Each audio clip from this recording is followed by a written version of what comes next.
On Saturday, the world received the news of the death of Mathew Perry, the man who played the role of Chandler Bing in the very popular sitcom series Friends. Many of us have grown up watching this series that ran from 1994 to 2004.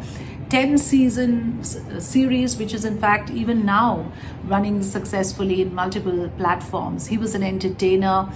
He had millions of fans across the globe.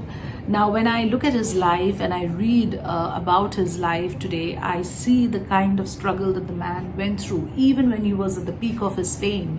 Mathew Perry wrote a book called Friends, Lovers, and the Big Terrible Thing, where he opens up about his struggles with addiction. He says the last 3 seasons of Friends overlap with the time that he was majorly struggling with alcoholism, though he says in the book that I never came to the sets drunk.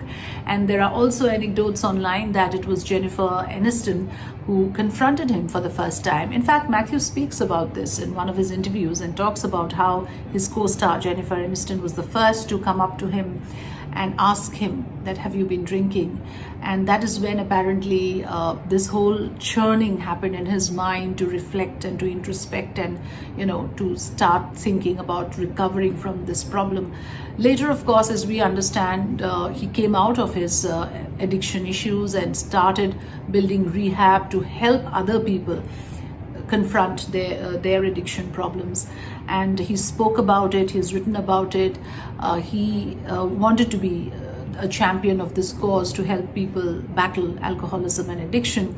On the afternoon of Saturday, 28th of October, when the paramedics received this call, they arrived on the scene to find Mathew Perry dead in a jacuzzi in his own house in Los Angeles. We are given to understand that there were no illegal drugs or illegal substances found in his premises. Foul play is being ruled out. Yet, in the post-mortem report, the word deferred has been put in, which means that the post-mortem is still not conclusive and they have not been able to establish the exact cause of death. What I understand, and when I look at a life like this, what I understand is that even when you see people with all the name and the fame and the glory, at the peak of success, we tend to think they have it all. Perhaps we fail to realize that when life gives a lot, we have no idea what it has taken away in the bargain. And my other observation has been that there are struggles that people go through quietly, and sometimes it is difficult to share the troubles with others, and it only piles up. This is something that Mathew Perry has been actively talking about, that never think you are alone, never think there isn't another person like you. There are others like you who are also suffering. So do not ever blame yourself. You are not at fault if ever you have a problem of this nature. Listen in to what Mathew Perry had to say. That their behavior is not insane, that they have a disease, and it's not their fault. There's a very famous kind of line that people don't change. I happen to know that people do change, and I see that every day. I see people getting better. I see the lights in their eyes come on, and they get through the terrible part of addiction and the detox, and they're able to live a normal life as long as they do a certain amount of work every day.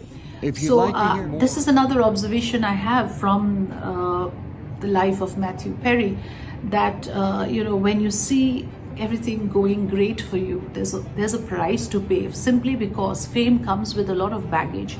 The biggest baggage is the pressure to perform, the pressure to maintain the momentum, to sustain the fame and the glory. That is what I have seen, take people down a lot. And when you get too much too early, that's a problem again from what I see. Of course, he achieved the maximum fame in his early 20s. Perhaps a very delicate age for a young man. Perhaps a lot of fame came unexpected, and that is what happens when sometimes you are not prepared for life to give you so much so soon. There's another example closer home of Karan Johar, filmmaker, director, producer, who spoke about his vulnerabilities and insecurities recently in his very famous show Kofffee with Karan.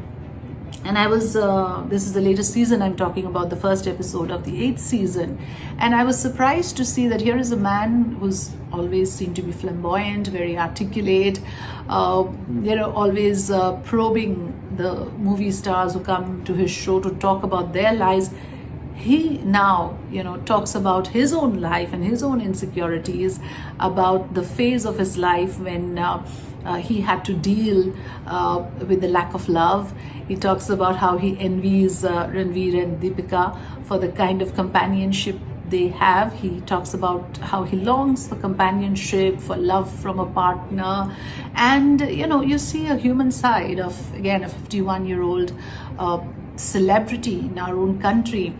And it made me realize again that, your mental well-being, your general happiness, personal happiness is such a huge factor that no amount of fame or glory or money can compensate, for that feeling of security, for that feeling of personal happiness, which we all have to know and understand how to build in our lives.